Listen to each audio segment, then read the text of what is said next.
Jessica York in the Dish studio. We know that Dish customers love a good cowboy movie, and so HDNet Movies is the place to turn to right now. HDNet Movies is in free preview this month on channel 130, and from Friday, May 18th through Monday, the 28th, that's Memorial Day, HDNet Movies presents Western Icons with Ethan Wayne, classic cowboy and Wild West movies introduced by John Wayne's son. Hi everyone and welcome. I'm Ethan Wayne, youngest son of legendary actor John Wayne, and I'm here as your host for HDNet Movies Western Icons movie event.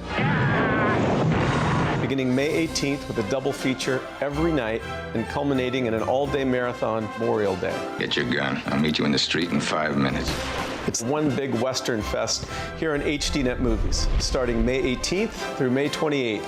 HDNet Movies Western Icons. Our Dish cameras caught up with Ethan Wayne, and we'll bring you that interview in just a moment. HDNet Movies is channel 130 on Dish, and if you don't have it, the easiest way to add it is with the Dish Movie Pack. Dish Movie Pack is a collection of 15 movie channels, including Epics and HDNet Movies. To add Dish Movie Pack, all you have to do is call us at 855-628-5830. That number again is 855-628-5830. Or you can check it out at mydish.com/moviepack. HDNet Movies is free this month on channel 130, so you can watch Western Icons with Ethan Wayne from the 18th through the 27th. You'll see 2 Wild West movies every night at 7 p.m. Eastern, and an all-day cowboy marathon on Memorial Day. We recently sat down with Ethan Wayne to hear more about his famous father and his love of Westerns. Hi everyone, I'm Ethan Wayne. Dish is giving you a free preview of HDNet Movies. Be sure to tune in and watch Western Icons with me, only on Dish. Colonel, what do C-A-N-T-I-N-A spell? Cantina. Do it mean what I think it do? It do. It means out of these deer skins and into our food barrage. The making of the Alamo, you know, it's just prior to me being born, so I don't have any first-hand knowledge, but I've heard stories about the Alamo over the years. My father was under contract to a studio, and the studio head had promised him financing for this project that was important to my father. So he got my father to sign a multi-picture deal. My father completed those pictures and then wanted to go do this project. And evidently that gentleman, didn't live up to his side of the bargain. And it was very contentious, and I think it was a separation of my father from a studio, and a huge disappointment, because I think my dad put in, 5 years of work to get to this point to be able to pull this project off. It was so important to him that he went and he did it himself. He put a lot of his own money and profit participations from other films that were successful into the pot. He had to go get financing from, I think, a few gentlemen in Texas. He had to put up, collateral.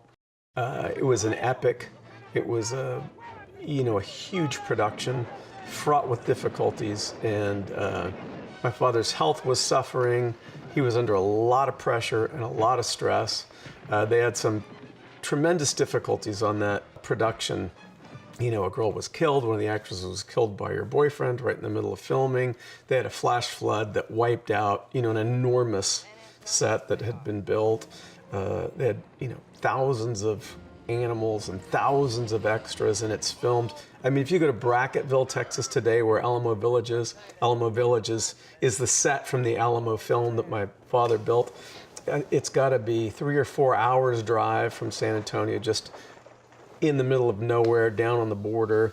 It's probably 10 miles from Del Rio, Texas, which is Ciudad Acuña in Del Rio, Texas. There's nothing out there. There's an Air Force base out there. But, I've been there. I've worked on the set on other projects, and it's very remote. So I can't imagine how remote that place was in the 60s.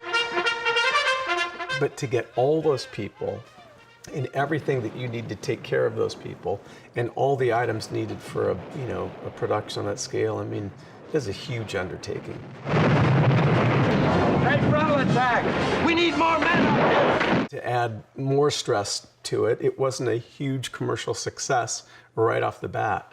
It was filmed, I think, in a format that maybe wasn't compatible with a lot of the theaters, and a lot of the theaters didn't upgrade it. I don't know the whole story, but he put a lot into it. It took a lot out of him. I think he's proud of it. I think he thought it was a story that was important to the country, and he wanted it told. I hope Texas remembers. Nobody has a body of work that compares with John Wayne. Nobody owned their space like John Wayne, even to this day. And it's an odd thing, because there's great films being made today and there's terrific actors out there. But I don't want to say it's like men and boys, but there was definitely a different tier of masculinity. I was told I could get some whiskey and a good steak here. You watch out who you're pushing, mister. Just looked like your arguing wasn't getting you anywhere, and I'm a mighty hungry man. I don't want no steak that's out and out raw. Want the middle on the red side and...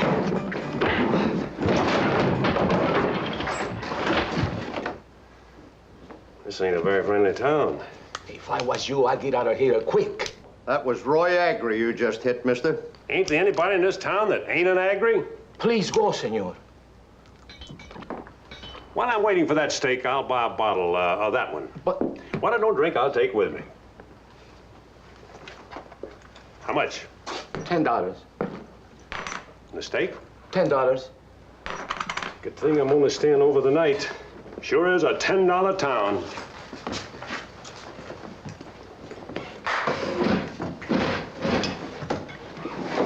Hey, kid, how about a shot of this? Maybe you need it.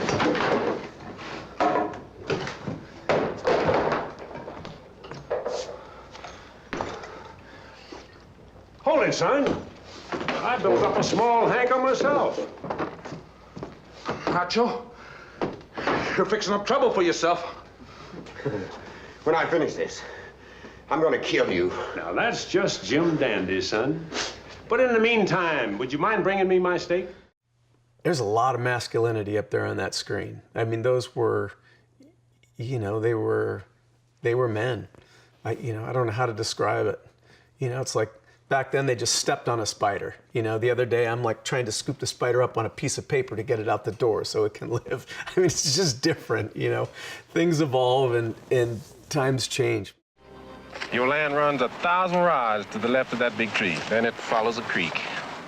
You keep this paper good now. If you wanted to pick one film out of these that I think is unique, it would probably be Buck and the Preacher with Sidney Poitier. Just kind of cracking the mold there. The first Academy Award-winning black actor who had the opportunity to direct a film. It's so hard for me because, okay, it's the black against the white majority in that film, but, it was never really the white majority against the black minority in other films. It's just a different and unique experience. And, to have somebody like Sidney Poitier, paint that picture for us, I think that's a unique experience set against the backdrop of all the other films in this marathon.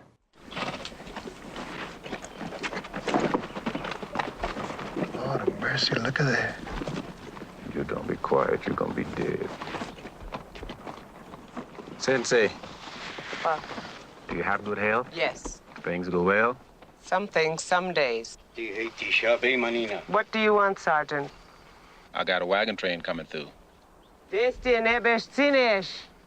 40 head of people, not including children. What kind of people? Black. I want them to get through safe to the pass north of the salt wells on the west bank of the Pecos. I don't know that I can call it a hidden gem, but for me it was an experience to watch McKenna's Gold, which had some interesting facts associated with it and had some interesting cinematography and a lot of actors. I mean, it was a Western where maybe you have one or two major actors and a couple character actors. I mean, this film had a lot of big stars in it, but the special effects were really unusual to me. To see them miniaturize and try to recreate an earthquake and the collapse of this canyon. And then Omar Sharif, who's playing a bad guy, he still seemed nice, and even though he was a bad guy. And it was just, it really caught me off guard. I'd never seen it before this.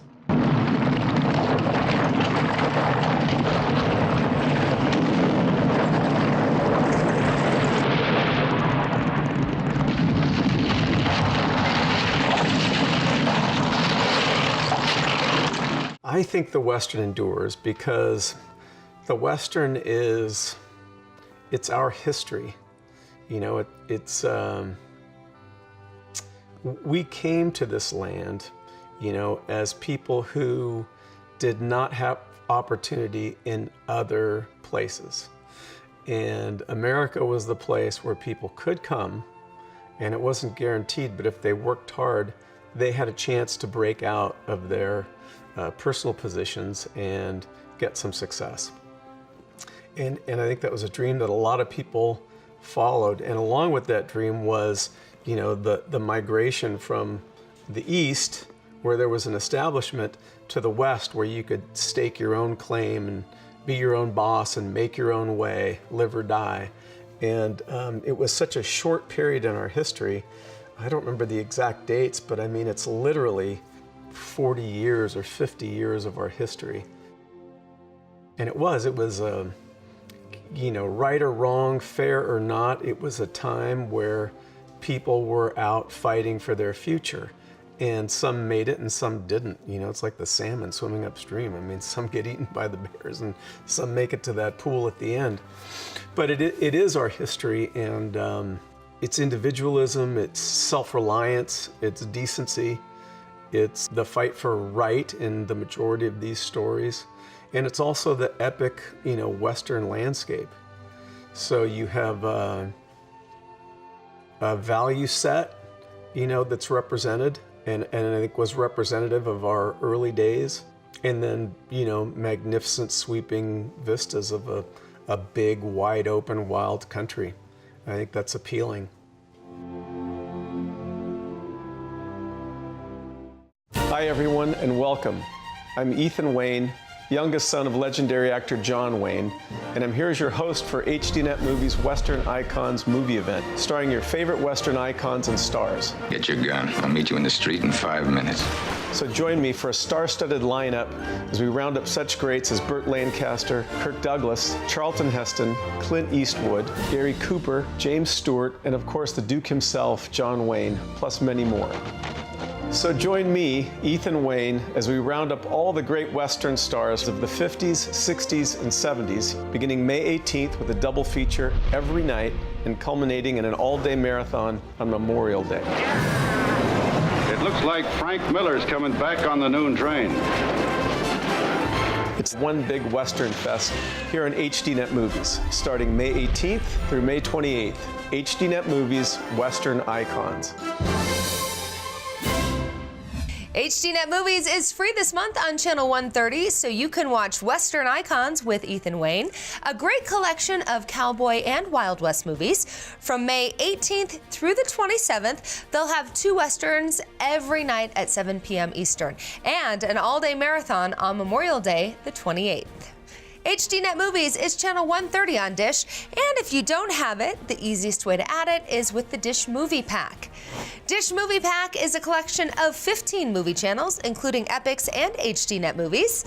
To add Dish Movie Pack, just give us a call at 1-855-628-5830. That's 855-628-5830. 5830, or you can check it out at mydish.com/moviepack. Our thanks to Ethan Wayne and everyone at HDNet Movies. Don't miss the Western Icons collection May 18th through Memorial Day. HDNet Movies is in free preview this month, so everyone can watch this great cowboy collection for free on Channel 130. In the Dish studio, I'm Jessica York.